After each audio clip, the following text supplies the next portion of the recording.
For a relatively young person, John Ledwidge has already experienced many highs and lows of groundsmanship. We get the opportunity to talk about his early years as an apprentice at Aston Villa, his move to Coventry, through to his recent promotion to grounds manager at Leicester City. Despite receiving calls of a knighthood from outside of the industry, John has received a lot of criticism from within. In this exclusive Turf Matters interview, John speaks openly about his iconic pitch designs, raising the profile of the industry, and hits back against the criticism. But first, let's talk about the early years and how he first came into the industry. My career really started when I was 13. I wanted to be a footballer actually as a child, and unfortunately I didn't have the physique. I was quite a chubby, fat little child, and I loved food pretty much as I love football. So as most kids, or even most grown men, they want to get on the pitch, and that was where I first discovered groundsmanship. I wrote a letter to the groundsman at the time at Coventry City at Highfield Road, and got some work experience. But for me it was just an opportunity to get on the pitch, and that was the main goal. But from the minute I stood on the pitch, I just fell in love with everything about groundsmanship, and the more and more that went on, the more and more I ended up stalking the groundsman pretty much at the time. Every given chance, holiday, after school, any opportunity that there was a game for me to go up to the stadium and see what the groundsmen were doing, that's what I did. So I did work experience then at 15 at the football club, at the training ground this time, and off the back of that I was offered a job when I left school, and left school with like 3 A's and 7 B's at GCSE, and the teachers were screaming at me not to go into this because they all knew what I was doing. They all knew exactly what I'd chosen to do, and but my mind was made up. So they embarked on the apprenticeship at 16. Very rapidly got through my level 2 and level 3. By the time I was 19, I was put in charge of the training ground at the time, and I was deputising to the head groundsman then, Michael Finch at the time, and I was 19 years old and in effect running 3 sites when the boss was off, and I had the day-to-day operation of the training ground to contend with. So it was a real steep learning curve, but realistically I've been in it since I was 13, so it was quite a nice progression for me to undertake, and spent some great time at Coventry and really sort of cut my teeth there, learnt things the hard way, learnt things the good way, really sort of excelled myself through the apprenticeship and learning on the job, and that side of it I really enjoyed as much as actually physically doing the work. And then at 22 I got the opportunity to go to Aston Villa, because I got as far as I felt I could at Coventry at the time. My boss wasn't going anywhere, so the opportunity for me to work in the Premier League underneath Jonathan Calderwood, managing the training facility that they just had built at the time, was a great opportunity for me, and one that I seized, and probably one of the best decisions I made. Working under Jonathan and working for Aston Villa, I really learned a thing or two about refinement and standards and attention to detail, and certainly them things I still carry with me today, and I'm always grateful, and I always speak very highly of Jonathan Calderwood, because he taught me a lot, not only in terms of the standards I just said and the attention to detail, but also how to manage, because he was probably one of the best man managers I've worked for. He worked exceptionally hard. He had a great balance of getting you what you needed, the resource, and he created a really good model at Aston Villa, and something that, again, lessons that I've brought with me as I've moved on through my career. And I spent 14 months at Aston Villa, learning so much, a real steep learning curve there, until the opportunity came for me to be a head groundsman. And that was the opportunity I was given at the Ricoh Arena. After serving his apprenticeship at Aston Villa, John became the country's youngest head groundsman by joining Coventry City, but it wasn't without its challenges. So just on my 24th birthday, I started at the Ricoh Arena. At the time, one of the youngest head groundsmen in the country, certainly in the Football League, probably the youngest. And again, I knew the people at Coventry, so for me it was an easy transition, but then realising that the buck stops with you was a big step up. But at a young age I felt I was ready for it. I felt, although I was taking a step down from the Premier League back into the Championship, I did feel this was my chance to make my mark, and take all the lessons I'd learned from 13 years old into the position, and looked at everyone else's mistakes, looked at how everyone else had done things well, and really make my mark on a football club and a department. And so I started at the Rico, and again another steep learning curve. Within the first 6 weeks we were hit with rugby, which wasn't something that we had been told about. And the pitch I'd inherited a pitch that wasn't in particularly great conditions, probably fair to say, full of power. The reinforcement system that was in at the time wasn't particularly working well, and that first year the pitch fell to bits, and as silly as it sounds, there was threats to, not death threats as such, but there was certainly threats to get me out, and all the fans calling to get me out, because all of a sudden the pitch had gone from what looked good in the summer because it was full of power to something that had fell off the face of the earth in the winter as anticipated. So that was my first sort of experience of how difficult it can be at the top, and how difficult it can be to feel that pressure and the pressure that you're under. But year on year, I managed to improve things at Coventry, really culminating in the 2012 Olympics. We had managed to secure quite a good resource budget, quite a good machinery budget, and we had employed a few more members of staff, and the Olympics was really the pinnacle of my career at the stadium. We had dealt with concerts, which was great. That's still sort of an interesting learning curve, something that I dealt with in my previous tenure when I was coming through the club in the first instance.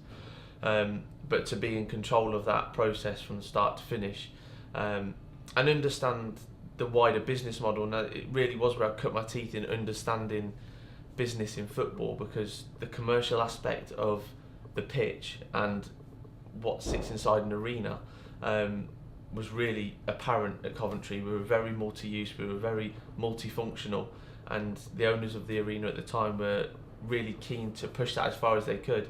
Unfortunately, with my input, we managed to manage that well, so that the pitch was never jeopardised to the point where we couldn't get it back. But again, we were never obstructive. We were always quite proactive in our approach, sort of outlining the consequence if they had an event, whether it be rugby, whether it be football, whether it be monster trucks, whatever they wanted to do on the pitch. We always outlined the consequence, and if the finances added up, then we would do it. And that worked really well for me at the Rico, and I really learned a lot of valuable lessons in the commercial aspect of football, and I had direct access to the board there, which again taught me to speak on that level and really sort of understand that you have to develop a business plan when you propose to people, as opposed to going in and just saying, I want this, and this is the reason, and because I'm the head groundsman or the grounds manager, then we should do it. At the time, that seemed to be the way that the industry was perceived, I guess, is that they just sort of licked their finger and thought, yeah, I need that, and then we go in. I'm not saying it was for everybody, but certainly at that time when I was in that position, when you looked around, a lot of people were just going in and asking for things without a real proposal or a business plan to back up exactly what they wanted.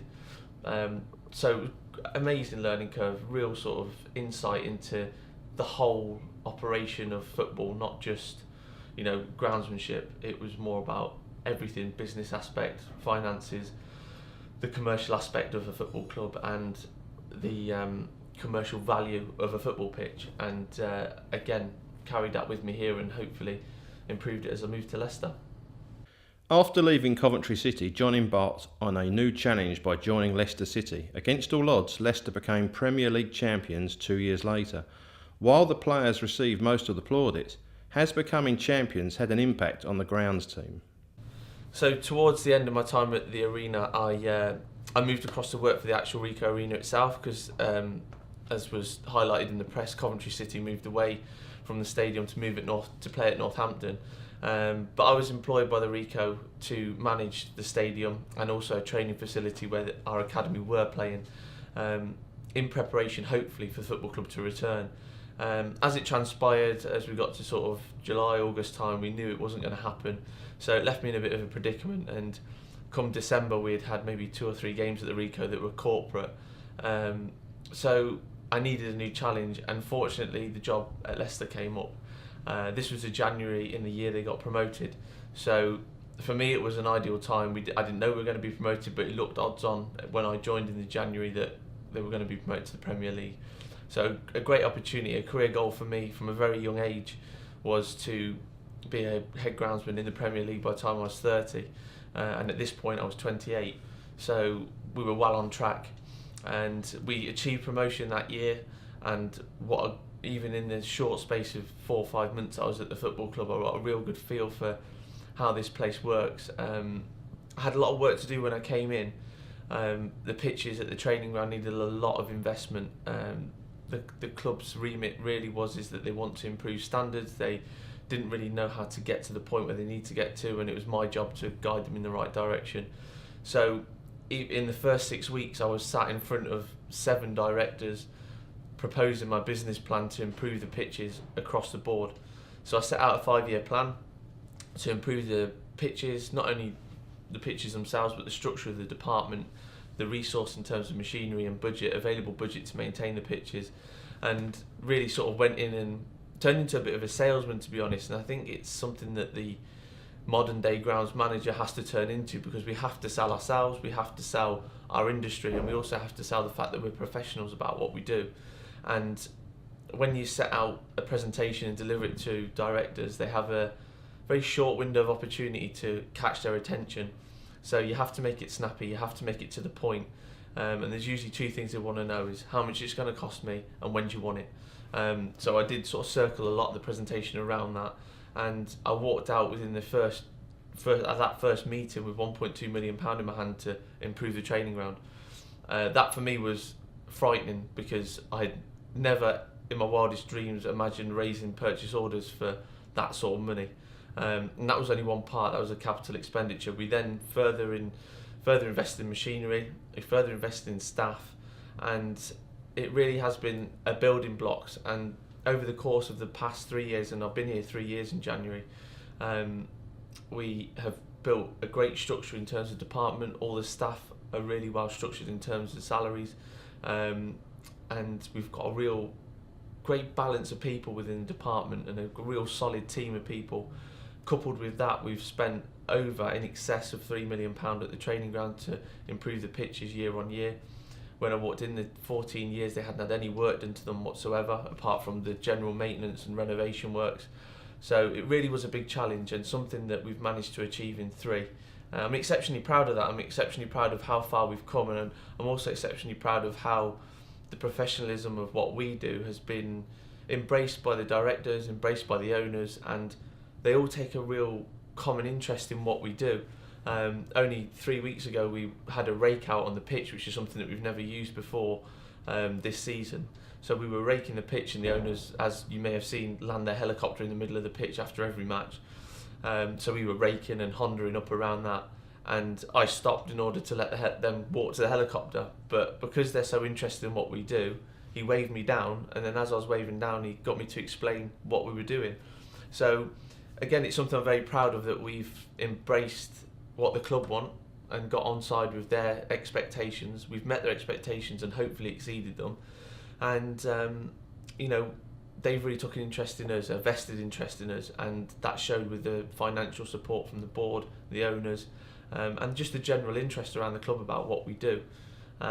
So for me, it's been a great move, a career move that is probably one of the best decisions I've ever made, and it's given me a real opportunity, being in the Premier League, to showcase groundsmanship at the highest level, to operate a department at what I perceive as the highest level. And we've been part of a great success story. Leicester have gone from teetering relegation and the Great Escape, as people dubbed it, only 2 seasons ago, to last year winning the league. And we were all part of that. And this club is very much about embracing the staff, and the staff here, there's some phenomenal departments, and I like to think that we're one of them. And I like to think that we played a small part in the success. I'm not saying, obviously, it was all down to the players. There's no 2 ways about that. But for me, I think that when the players are training every day on pitches that you've produced and improved year on year, and they're playing at the stadium where the pitch has improved year on year because we're getting more and more resource, improving structures, improving resource budgets, introducing lighting rigs, and all these different variable things that come as a grounds manager and a grounds team. You really become part of what they do day in, day out, and we feel a big part of this football club. Me and my staff feel a real big part of this football club, and the people that are involved are exceptionally good people. From the minute I walked in, I must say that I always thought that the club would get success. It was just a matter of everything clicking into place, because they had the sports science side, who we work really closely with, physiotherapists, all the analysts, all the scouts, the management, the coaching, and then we encompassed the ground staff into that mix. I really thought that once all these little things gelled together, that we'll get the success, and that coattailed off that year that we stayed up in the Premier League, and the form that we showed at the end of that season, we rolled it into the next season when we won the league. And I always thought success would come. I didn't quite think we'd win the league, to be perfectly honest, but I always knew that this club can maintain success. And I believe now that even though we're having a rough season this year, you know, I still believe that the fundamentals are there and the foundations of this football club are exceptionally solid. And we are part of the foundations, no doubt about that. You know, the players and the coaching staff are at the top of that pyramid, and we are the foundations to it.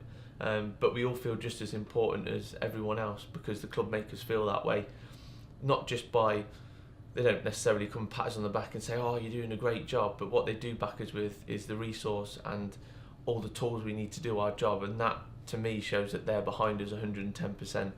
And we feel part of the success story, and rightly so, because we're integral part to this football club, I believe, and that's certainly how I market our department, as an integral part to the success of a football club. And pitches in particular are the office of footballers. That's where they do all their work during the week. You know, at the training ground, when they're on there 4 or 5 days a week, they're training on what you're producing. And again, like I said earlier, they're playing on the stadium pitch that you're producing. And we're in the entertainment business, but we're managing big assets.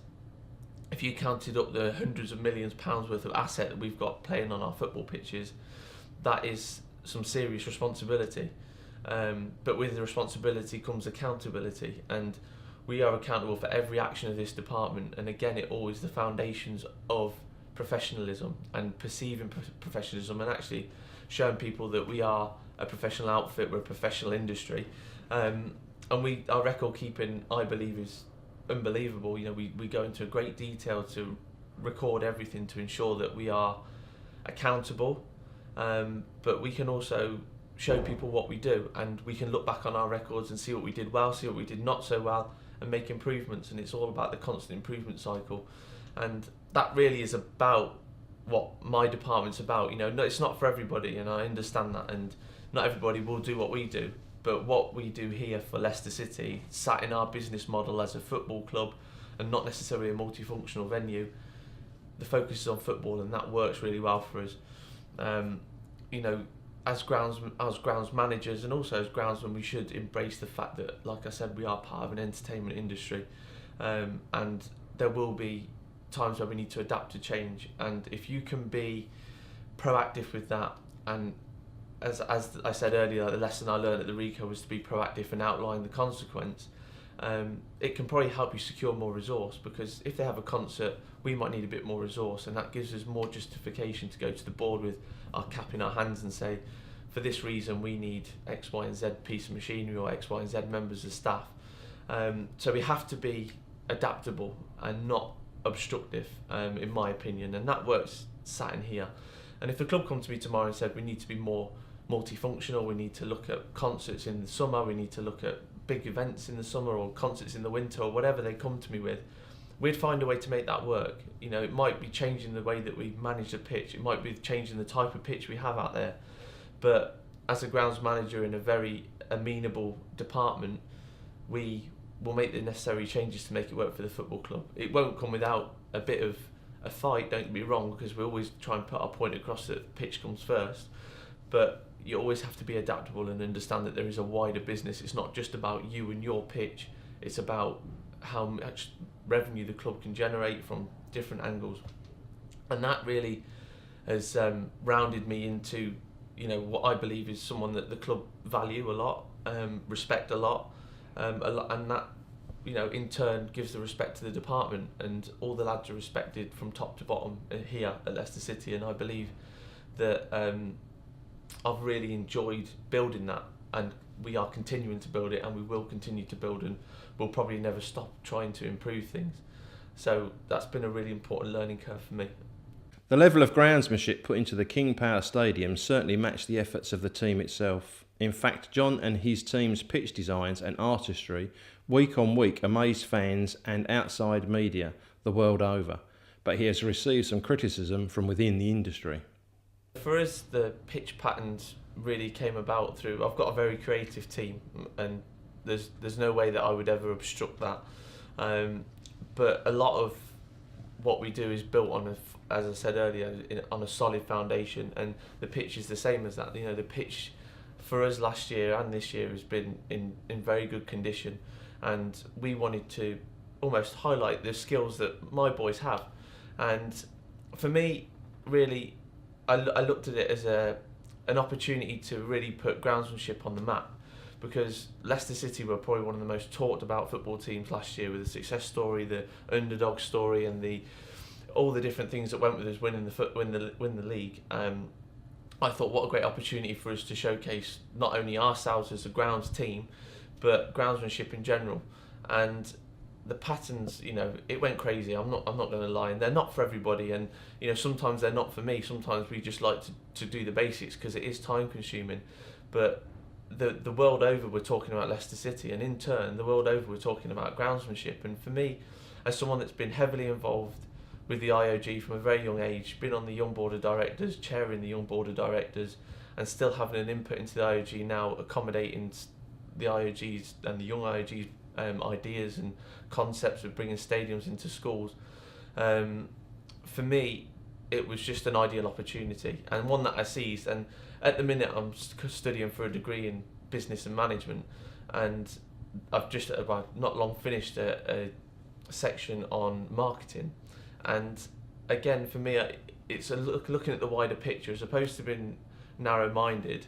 It's seizing the opportunities I put in front of you. Now, it's not, like I said, it's not for everybody, and I don't think everyone should be doing it. And I'm not sat here saying if you put patterns on your pitch, you'll get more exposure and you'll raise the game, because pitches will do that with a high standard that's across the Premier League and at the highest standard of football across the world. You know, the pitches are immaculate, and that is the expectation now.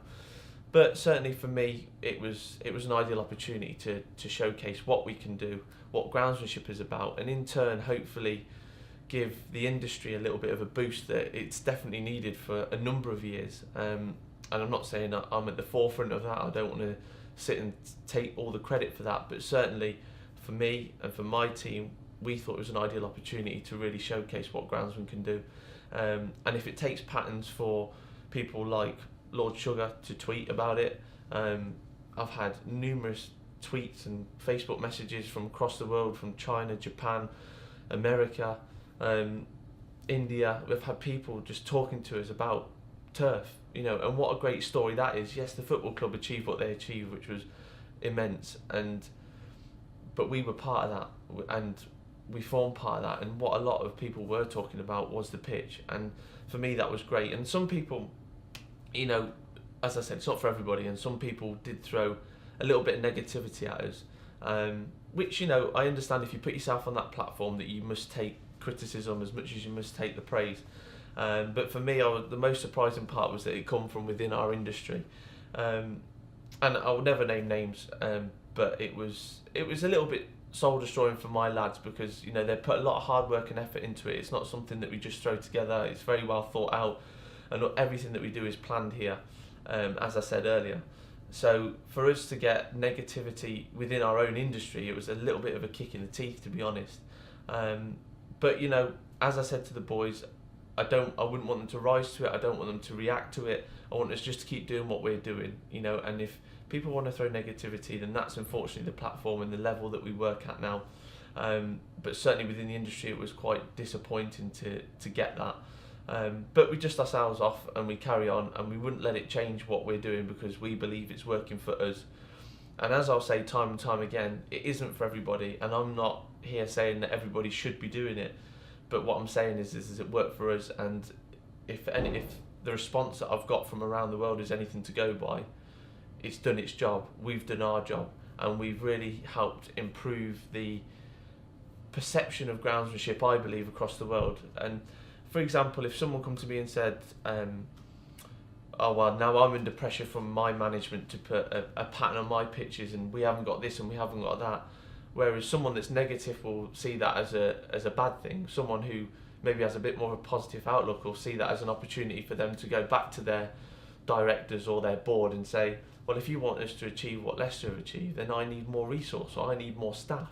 And if they're that desperate to get a pattern on their playing fields or on their pitches or wherever they are, the local authority or schools or wherever it may be, then so be it. Use it as a tool for your advantage, as opposed to maybe using it as something just to say, oh, we're not doing that, or we haven't got the time to do that. So for me, there was a lot of angles to it, but certainly it wasn't any sort of self-promotion. It wasn't any sort of look at me. It was very much, this is what the industry is capable of. You only have to look abroad to what some of the guys in America do.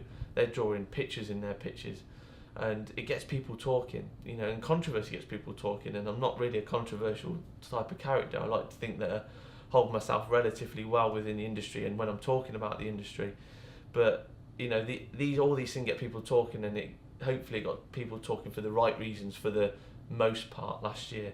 And we do a lot outside of what people see, because the persona is, look at him putting patterns on the pitch, look at his team putting patterns on the pitch, and got too much time in their hands. But actually we do a lot, as I said earlier, for the IOG. We've hosted numerous events here for them, and helped them out in that way. We're constant advocates of the industry. We also have just engaged with our local county FA, and we are pumping close to £280,000 into their facility to improve the pitches, improve the buildings, and put stands in, improve the changing rooms, so that we can play our fixtures there. And that was something that we could quite easily have gone to a big club and said, everything here is ready to go, we'll pay you a certain amount of money, and that's that. But for me, as someone who was in control of this project and sourced with the responsibility to find a venue for our under-23s to play with, I wanted to pick someone that had a good facility, but we needed it to be excellent. And in turn, we can invest in them, we can invest in the grassroots, and we're doing so much work within the community to engage with them on a level. We're working with their groundsman that's on site at the county FA. We've improved his working conditions, we've improved his machinery, his resource budget. We're educating him in how to be a good groundsman, because he's never had any qualifications. He's just a guy that was working there part-time. So there is a lot more to us, and I think a lot of people that are very quick to criticise don't often take a step back and look at everything else that goes on, which is disappointing, especially when it's in your own industry. But like I said, we know we do things in the right way. We know that what we do on the pitches, behind the scenes on the pitches, are record keeping. I'll work within the community, I'll work with the IOG. We know we're doing the right things, and we will continue to do that regardless whether it gives us praise or gives us criticism. And all my boys carry that message to stay professional throughout, and I believe that we've achieved that.